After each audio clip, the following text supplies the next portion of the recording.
আমার গামছাটা কোথায়? স্নানে যাবো তো।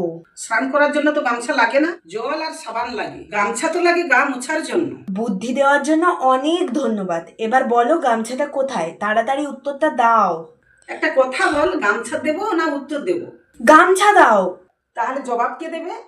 ধুর, আমি কি একটু শান্তিতে থাকতে পারবো না? আচ্ছা একটা কথা বল, বাড়িতে থাকবি না শান্তিতে থাকবি? আমি বাড়িতে শান্তিতে থাকতে চাই। হয়েছে? হ্যাঁ তো থাক না, এটা তো তোরও তো বাড়ি, তাই তো তোকে তো থাকতে দিয়েছি। ঠিক আছে, আমার অনেক উপকার করেছো, আমি সারা জীবন মনে রাখবো।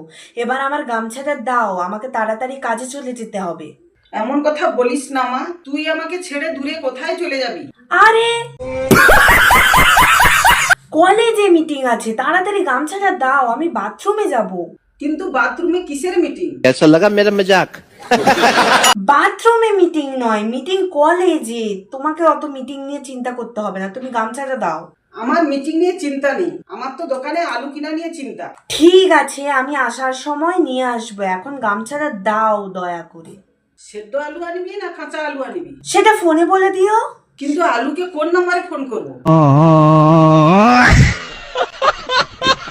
আরে ধুর, ভাল লাগে না। আলুকে কেন ফোন করবে, আমাকে তো ফোন করবে।